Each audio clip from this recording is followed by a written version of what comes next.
Hey everyone, this is Joseph S. Samaniego, the author of the Carolingian Age series, and I am back with another history-inspired fantasy. So, cool thing about these videos is I get to see a lot of the gray hair that's coming out in my beard now. That's awesome. Good thing about growing up, I guess, getting older.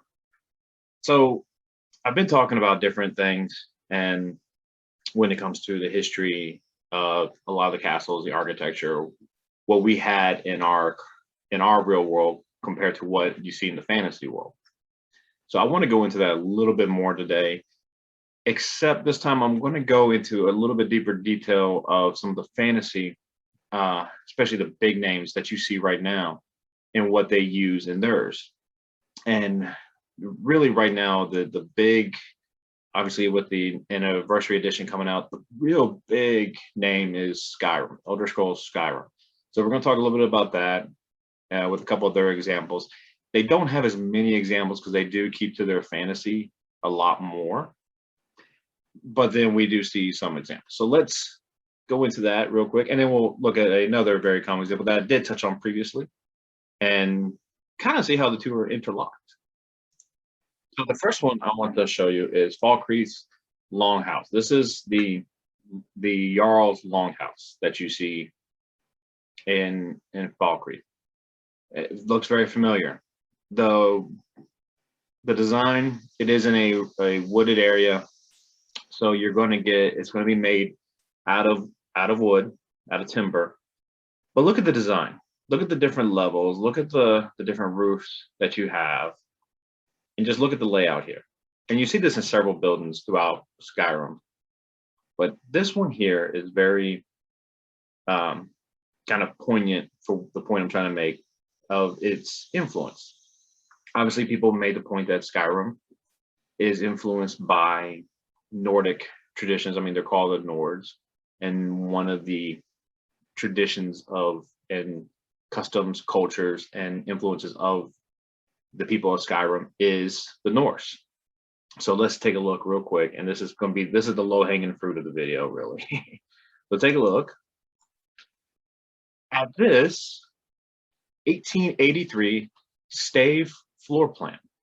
This is the floor plan of a Stave church in the Baltic region, and I believe this one is actually in. You know what? I'm gonna have to double check, see where this one is. This was done in 1883, and it is a typical design. And you can see here, if you go in to Falkreath, or if you go into Dawnstar, or even Marthal, and you go into the longhouses, you have this. You walk through here, and you have this open area. Typically, the fire is going here, and then this is where the Jarl sits. Now, this is a church, so this is where the altar is, but it's the same concept. On the outside, if you take away this part, you take away the steeple part, this is what you have at Falkreath. This is a little bit lower, but it's still the same design. You still have the stave design of the Norse. So here, this is the perfect example. Again, sorry for being low-hanging fruit, but it is the perfect example of what kind of history inspired our fantasy. So this is the first example I'm giving, and this is, like I said, this is pretty simple, pretty straightforward. You see this in Dawnstar, you see it in Marthal. I believe you see it in Winterhold as well. I'm trying to remember, but yeah, this is the image that you have. And you might be thinking, okay, what about others?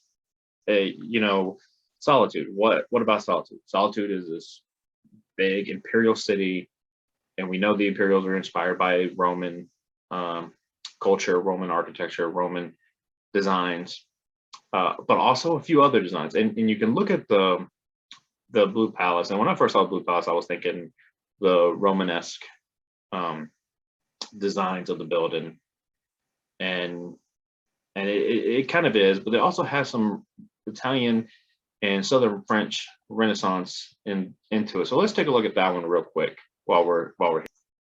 So here you have the Blue Palace. Now, obviously people know the Blue Palace, but what I'm really talking about is more of this area back here, right around here. that's the area that I'm really focusing in on this video, because this is really a very common design in our own real world history.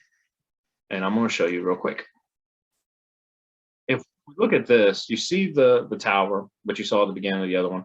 You see the dome here and kind of the squared shape. This is the monastery of the cross in Jerusalem, which was built in 1050, which was during the Romanesque period of building. And what you really get with this type of building is it's a very simple flat design that has some decoration to it, but it's really kept very minimal in decorations. You do have a dome, which was very common. You do have the tower, which is common. And this isn't the big example, but there's another part of the Romanesque design was the archways. And you do have the archways in the Blue Palace, but you also have this right here, this little portico area where you would walk under and then go into the building. And that is very common for the Blue Palace. The design here, the courtyard here, and here's your tower again. And this is actually the bell tower of St. Martin Cathedral in Italy.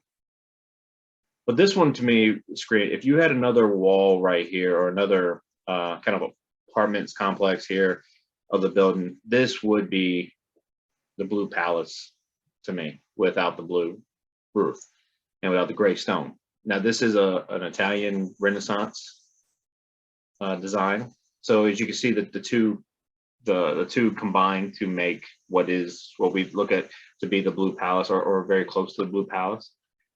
Is it a perfect example? No, because you put fantasy elements into it. You put things that don't really work together into it, and that's what you get here. So this is kind of how the real world history is shaping the fantasy of the Blue Palace. So now you might be thinking, okay, those are pretty decent examples, what have you. Maybe they're not perfect, but they're pretty close. So what do we think about Whiterun? Well, we've already discussed that Whiterun is a Motte and Bailey style. And it's also very similar to another very famous city that we've seen in recent years of fantasy, and that is the capital of Rohan in Lord of the Rings. Now, and we're going to get into that in a minute now, but let's look at Whiterun first. And I'm going to show you something very, very cool with their concept art. But first, I'm going to show you Whiterun as it looks. This is Whiterun as it looks now. Now, this has been pointed out in some of my videos, it's been pointed out in other videos. You know, you got your Baileys here. Here's one Bailey. And there's another Bailey. There's your gate. You know, so you come in through here, blah, blah, blah, blah, blah, blah, blah, blah, go up here. And then, of course, you go up to the Cloud District, which no one ever goes to. Just Nassim. Seems like. So, yeah, there's a mod to get rid of that, too, if you know what I mean. So, you got this design here of the Bailey. So, this is a beautiful Motte and Bailey design. You got your farmlands on the outside. Most of your necessary utilities and stuff, such as an inn, your smithy, your marketplace is all in here. I don't see any bakeries or anything, but hey, you know, it is what it is. You would have had a bakery in here as well. Your church, or what is considered the church, and a guild hall. Typically, you would have had a place for the barracks, which I believe is, yeah, it's over here, but I think some stay up here too. You would have had the kings or the lords, people staying up here. So this is a very great example of a Motte and Bailey, but this is this is so reminiscent of another city that we do know of from fantasy literature that is also based on Norse and Motte and Bailey style. So let's take a look. Edoras. This is, now you don't have the inner Bailey like you do in Whiterun, but I mean, come on, you got a big rocky outcrop in a desolate plain almost. It's not quite tundra, but it's almost tundra. Looks like a permafrost type ground, northern type looking ground. But here you have all your buildings, and there is some stave looking style architecture here. Obviously, it's, you know, you have more important buildings up here. So this is a very cool rendition of a mountain bailey on a rocky outcropping as opposed to a man-made hill. Now, to me, this looks, or Whiterun looks very much like this. And I got something else to share from a concept art that will kind of influence that even more. This is a Whiterun concept art. And take away the green, but I mean, come on, it looks just like Edoras. I mean, right down to the flat out design of it. And you, like I said, you take away the green, add it as a more of a beige tan ground, and it is, in my opinion, Edoras. So you kind of have to know where they were going with this. Again, this is probably not anything jaw dropping, you know, crazy, but it is very, in my opinion, this is what they were looking at. So now you're probably thinking, okay, you've given us these examples, and I've talked about Whiterun before. I hadn't talked about the Stave architecture or the Italian Renaissance Romanesque architecture influences in some of the others. And you have that, of course, in other genre or in other fantasy works. Now, I've talked a lot about Motte Bailey style, and I'm in pieces, and I've created a town based on a Motte Bailey of what it would look like, and I really want to show that. And I've also included some of the little bit more than what would have been in there. So let's take a look at that real quick and kind of go over some of that. Now, this is my version of a Motte Bailey. So what we have here is the hill. I've added a little bit more room on the hill. This is your Lord's Keep. It would have been, you know, pretty fortified. It would have had to have been. Now, this would have been a late 11th century, early 12th century keep, because it would have been stone. Now, I know what I said previously, but I really want to use stone. Yeah, they would have probably used a shell keep if it was going to be stone, but I really want to use stone on this. And if this was a natural rocky outcropping, then more than likely you would have been okay going with full stone, kind of like at Edoras or in Whiterun. If this was a man-made hill, man-made mod, you would have definitely probably went with wood or a shell keep. So let me show that real quick, what I'm talking about with that. And that is over here.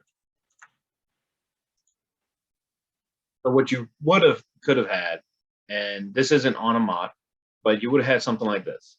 It's still a keep in the traditional sense, but it would have been more defensive purposes. You probably would have had another house where the Lord would have lived over here, or he could have even lived up here, and then the soldiers would have been down here, or there would have been maybe a chamber in here for him, his own bed chamber.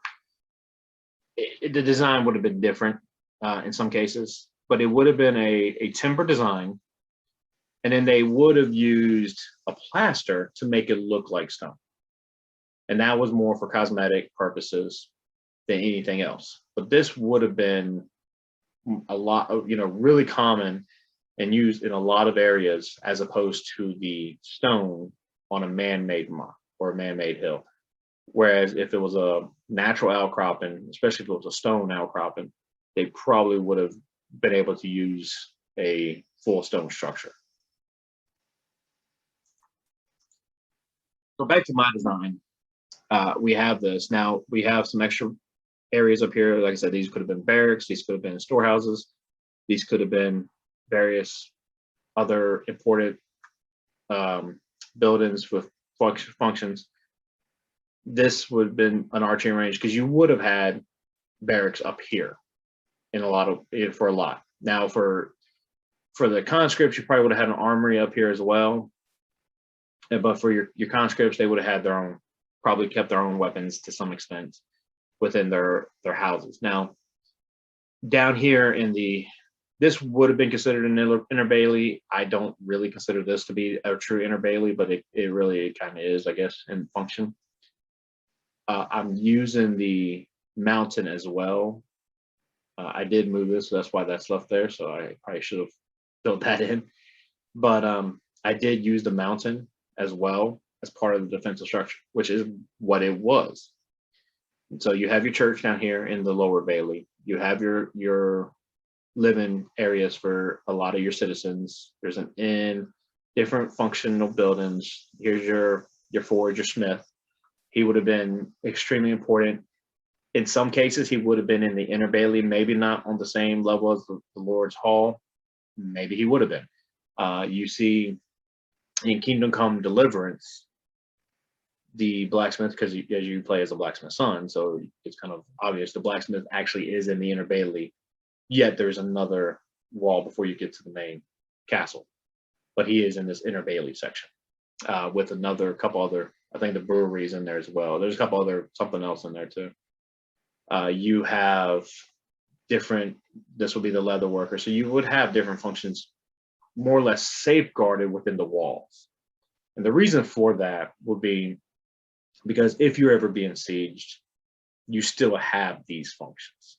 You know, your granary and other areas will still be in here. Now, there are some barns out here, and that's just, you know, you would still have to have stores, but you would have had your market, you would have stores inside here too. You have your farm. You can't do your farm inside the bailey. It's just not practical. You have to have your living spaces. So your farm would have been out here, your different fields, and then there would have been other functional buildings along the sides here. So you would have encompassed a town in this bailey. Now you would have grown out though. It would have been able to grow out. And then during times of war, times of siege, your people could have came in through the bailey and then been able to take shelter, take rest, and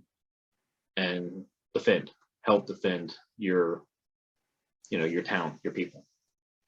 So that's basically it in a nutshell.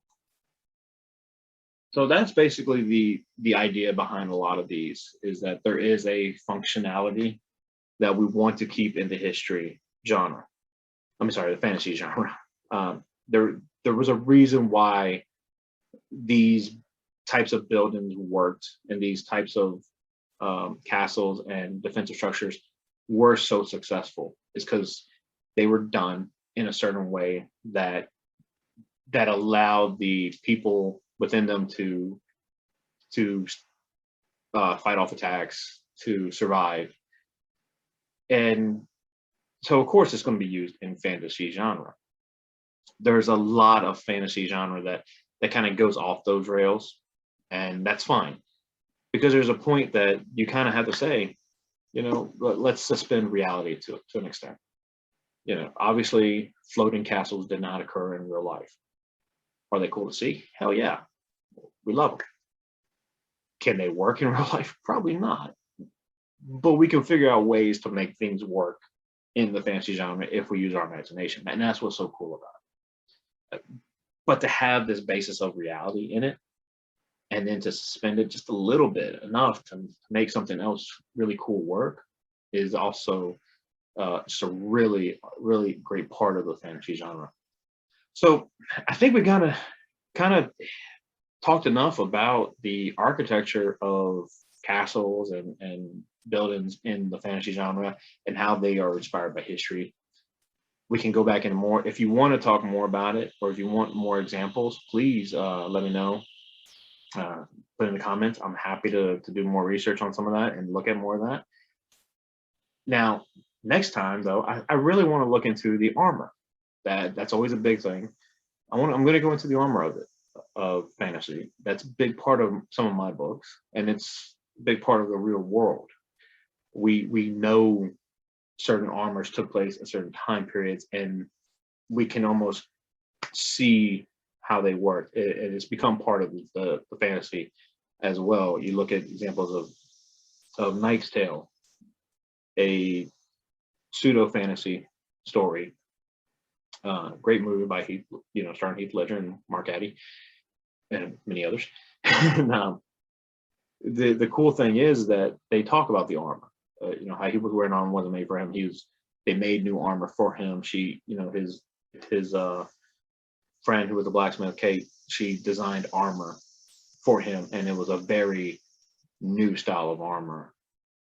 So it is present, and we do talk about it. Costumes and the things that people wear do become very part of the films and in games, and it really adds to immersion or to the visual. Some of my favorite mods on Skyrim are armor mods, and I'll be happy to show those at some point. Obviously, there's a big controversy over female armor and what it goes into that. And I will be happy to get involved in that because I am one that truly believes functionality can be just as cool as, Red Sonja. Red Sonja walks around the way she does. That's great. I love Red Sonja stories. I grew up watching it, the movie, the comics. But let's just be honest, that armor doesn't work for most people.